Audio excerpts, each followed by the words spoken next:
প্রতিটা দিন যাচ্ছে আর আমাদের জীবন থেকে একটা করে দিন কিন্তু কমে যাচ্ছে, একটা করে দিন চলে যাচ্ছে, আমরা জীবনের একটা করে দিন হারিয়ে ফেলতেছি।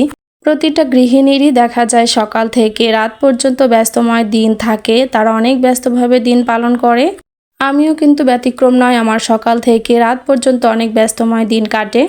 হ্যালো এভরিওয়ান, আসসালামু আলাইকুম, welcome back to my new another blog. Masfiz অলডান ব্লগ থেকে মাসফির মম বলতেছি। কি অবস্থা সবার, কেমন আছেন সবাই? আই হোপ যে যেখানে আছেন ভালো আছেন, সুস্থ আছেন। ব্লগটা শুরু করেছি একদম সকালবেলা থেকে, সকালের নাস্তা বানানোর থেকে। রান্নাঘরে চলে এসেছি নাস্তা বানানোর জন্য।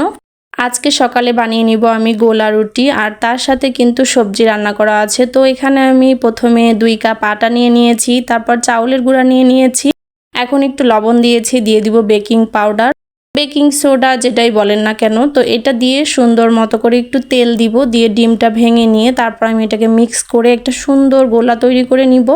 যেদিন রুটি বানাতে ইচ্ছে করে না, একদমই অলসতা লাগে, তো সেই দিন আমি এই টিপসটা ফলো করি, আপনারাও ফলো করতে পারবেন। দেখবেন অনেক সহজেই কিন্তু রুটির মতো একটা মজাদার নাস্তা আইটেম তৈরি হয়ে যায়। গৃহিণীর প্রতিটা দিনই থাকে অনেক ব্যস্ত, এই ব্যস্তময় দিনকে একটু সহজ করে চলার জন্য মাঝে মাঝে কিন্তু আমি একদম সহজ সহজ কিছু উপায়ে আমার কাজগুলো সেরে নেই, এতে করে আমার সময়ও বাঁচে আর দেখা যায় অনেক সহজে কাজটা শেষ হয়ে যায়। আজকেও আমি সেই রকমভাবে গোলা রুটি বানিয়ে নিচ্ছি সকালের নাস্তার জন্য। সকালবেলা উঠে টুকিটাকি অনেক কাজ কমপ্লিট করে আমি চলে এসেছি রান্নাঘরে। তো এর মধ্যে আমি এখন দেখেন পরিমাণ মতো পানি দিয়ে নিলাম। পানিটা দেওয়ার পর পুরোটা মিক্স করে সুন্দর একটা ডো মানে গোলা তৈরি করে নিব।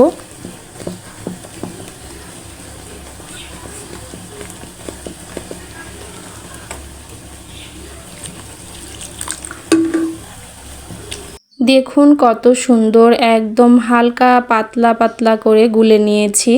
আর একটু পাতলা পাতলা ভাবে গুলে নিলে দেখা যায় যে রুটিগুলো অনেক পাতলা পাতলা হয়, হালকা একটা রুটি হয়, পাতলা টাইপের রুটি। তো এইভাবে করে আমি গুলিয়ে নিয়েছি। অনেকে অনেক সময় গরম পানি ইউজ করে, আমি কুসুম গরম পানি না দিয়ে একটু নর্মাল টেম্পারেচার পানিটা ব্যবহার করে নিয়েছি। গোলাটা ভালোভাবে তৈরি হয়ে গেলে আমি এটাকে সুন্দরভাবে রুটির মতো করে বানিয়ে নিব।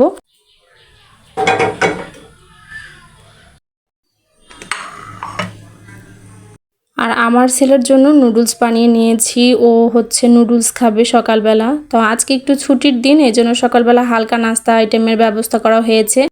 স্কুল থাকলে একটু ভারী খাবার খেয়েই বের হই।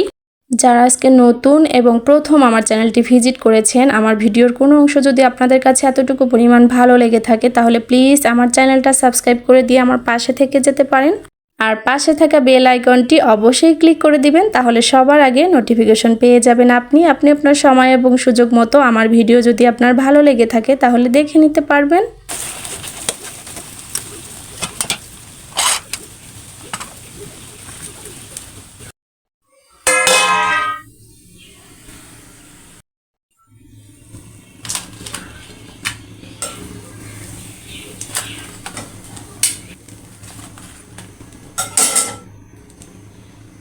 আমার কিন্তু সকালের নাস্তা বানানো কমপ্লিট, সবজিটাও গরম করে নিয়েছি। সবজিটা আমি আগের দিন রাতেই রান্না করে রেখেছিলাম। তো এখানেও মাসফির পাপা অফিসে চলে যাবে, তার জন্য ওর খাবারটা রেডি করে দিব। আর ছেলেরও ক্ষুধা লেগে গেছে, ওর খাবারটা দিয়ে দিব। তো সকালবেলা দেখা যায় সবাই একসাথেই নাস্তা করি। তো এখানে সবজি দিয়ে এই পাতলা রুটিটা ভালো লাগে। সবজিটা আমি লাউ, বুটের ডাল আর মাংস দিয়ে রান্না করেছিলাম। মাংসের তেল, চর্বি, তারপরে কলিজা যে থাকে ওইগুলো দিয়ে রান্না করেছিলাম। তো এখানে এই রুটিটা দিয়ে খেতে মাশাল্লাহ অনেক মজা হয়েছিল। তো আজকে যেহেতু ছুটির দিন আর মাছ কিনবে না এটা কি হয়, তো এই যে মাছের বাজারও নিয়ে চলে এসেছে, সবজির বাজার নিয়ে এসেছে। আর আমি দেখা যায় ছুটির দিনই একটু বাজারগুলো গুছিয়ে নেই, বাকি দিন তো স্কুলের জন্য আমি কোনো কাজই করতে পারি না। তো এখানে বিভিন্ন রকমের সবজি নিয়ে এসেছে, বাসায় কিন্তু একদমই সবজি নেই। তো আমার এখানে সবজি নিয়ে এসেছে পেঁপে, শসা, বেগুন, লাউ, এগুলো দিয়ে মাশাল্লাহ মাছ রান্না করে খেতে ভালো লাগে। আর আজকে খুব একটা বেশি ভালো মাছ পাইনি, তার জন্য যে মাছগুলা পেয়েছে সেগুলাই নিয়ে এসেছে, এগুলাই কাটাকাটি করে এখন পরিষ্কার করে নিব।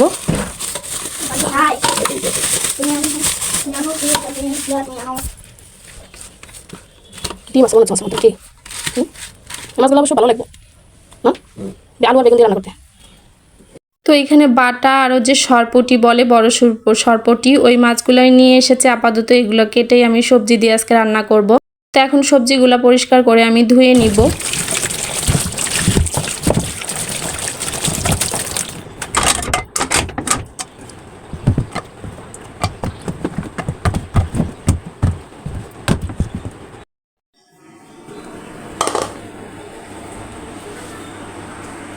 সবজি ধোয়া শেষ, কাটাকাটিও শেষ করে নিয়েছি, মাছগুলাও ফ্রিজে ঢুকিয়ে বাকি যেগুলো রান্না করব সেগুলো রেডি করে নিয়েছি। তো এরপরে আমি মাছ কাটলে দেখা যায় আগে গোসলটা কমপ্লিট করি। তো কিছু কাপড় ছিল সেগুলো ধুয়ে একদম গোসল করে ছাদে চলে এসেছি। কাপড় চোপড়গুলো এখন নেড়ে দিয়ে তারপর নিচে চলে যাব।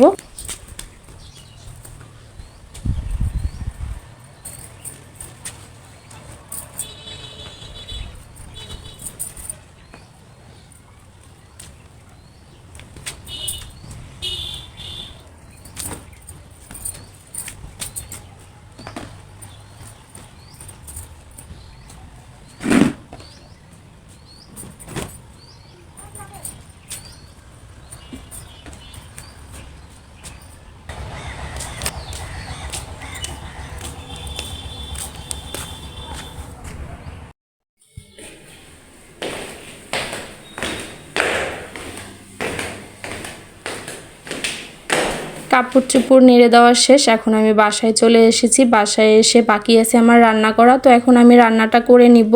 আর তাড়াতাড়ি গোসল করে নিয়েছি, আজকে একটু বাইরে যেতে হবে এর জন্য। তো এখানে আমি যেহেতু পেঁয়াজ কেটে রেখেছিলাম, এখন কাঁচামরিচগুলো কাঁচি দিয়ে কেটে নিব, কারণ এই কাঁচামরিচগুলো প্রচণ্ড ঝাল। আর ঝালের জন্য দেখা যায় 2 হাত দিয়ে কাটলে যেখানে হাতটা লাগে না সেইখানেই ঝালায়। তো আমি এখানে কাঁচামরিচগুলো কেচি দিয়ে কেটে তারপরে এটাকে রান্না করে নিব। আমি মাছের তরকারি রান্না করব, তো এই জন্য। আর শুধু কাঁচামরিচ দিয়েই আমি পেঁপের তরকারি রান্না করি, তাহলে কিন্তু পেঁপের তরকারিটা খুব ভালো লাগে পেঁপে দিয়ে।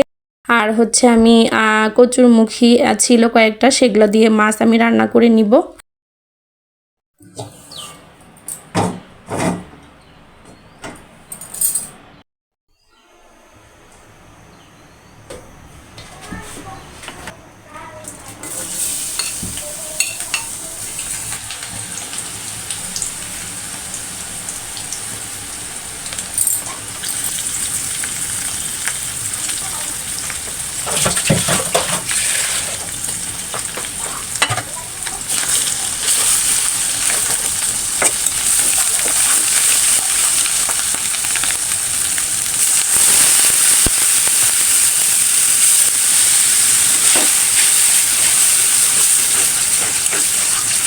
তো আমার মাছের যে রান্নার জন্য মশলাটা দরকার, মশলাগুলো কষিয়ে নিয়েছি, নিয়ে এখন এর মধ্যে মাছগুলো দিয়ে দিব।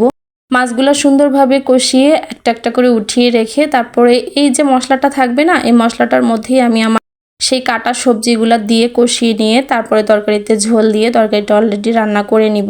এভাবে করে রান্না করি, কারণ মাছপির পাপা কিন্তু ভাজা মাছ একদমই পছন্দ করে না, এজন্য আমার মাছটা ভাজাই হয় না। না ভেজে মাছ রান্না করলে কিন্তু মাছের পুষ্টি গুণাগুণটা খুব ভালোভাবে বজায় থাকে।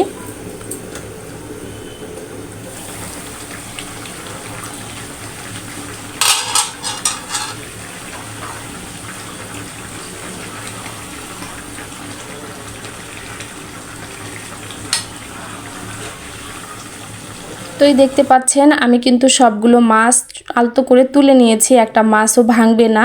আর অনেক সুন্দর করে কষিয়ে নিয়েছি। আর এই কষানোর যে ঝোলটা আছে এর মধ্যে দিয়েই আমি সবজি দিয়ে সুন্দর করে সবজিটা কষানো হয়ে গেলে তারপর একটু ঝোল দিয়ে, ঝোলটা বলক উঠে গেলেই মাছগুলো দিয়ে দিলেই আমার তরকারি রান্না হয়ে যাবে। ভাতও অলরেডি হয়ে গেছে। আর তাড়াতাড়ি করে তরকারিটা রান্না করে খেয়ে আমরা হচ্ছে একটা জায়গায় যাব। তো কোথায় যাব সেটাও তো শেয়ার করব আপনাদের সাথে। খাওয়া দাওয়া করে তো যেতে হবে, দুপুরের পর যেহেতু বাইরে যাব, তো খাওয়া দাওয়া করে যেতে হবে। এর মাঝখানে খাওয়া দাওয়া শেষ করে আমরা কিন্তু সবাই রেডি হয়ে গিয়েছি। মাসপির পাপা আজকে সকাল সকাল অফিস থেকে ছুটি নিয়েছে, তো আমরা রেডি হয়ে গিয়েছি। এখন কোথায় যাব, কি করব সবকিছু কিন্তু দেখতে পারবেন। আর খুব কমই শেয়ার করেছি কোথায় গিয়েছি, কোথায় দিয়ে গিয়েছি, কিভাবে গিয়েছি। তো যাই হোক, এই যে মা আর ছেলে কিন্তু সুন্দরভাবে বসে আছি, রেডি হয়ে অপেক্ষা করতেছি গাড়ির জন্য। গাড়ি আসলেই কিন্তু আমরা বের হয়ে যাব বাসা থেকে। তো আমার ছেলে আর আমি একটু ক্যামেরার সামনে ঢং করে নিচ্ছি। তো এই যে অবশেষে চলে এসেছি কোথায়, এখানে এসে যেটা দরকারি জিনিস ছিল সেটা একটু কিনে নিলাম। আর তারপরে এই যে আমার ছেলে দেখেন কি সুন্দর করে দাঁড়িয়ে আছে, ওকে বললাম যে নাও একটু ভিডিও করি। তো ও কিন্তু খুব খুশি, মাঝে মাঝে এরকম করি। ভিডিওটা কেমন লাগলো প্লিজ কমেন্ট করে জানাবেন, একটা লাইক দিয়ে ভিডিওটা কন্টিনিউ করবেন। আর ভিডিওটা বেশি ভালো লাগলে ফ্রেন্ডস এবং ফ্যামিলির সাথে শেয়ার করতে পারেন। দেখা হয়ে যাবে নেক্সট ভিডিওতে। ততক্ষণ পর্যন্ত সবাই ভালো থাকবেন, সুস্থ থাকবেন, আমাদের জন্য দোয়া রাখবেন। আল্লাহ হাফেজ সবাইকে, আসসালামু আলাইকুম।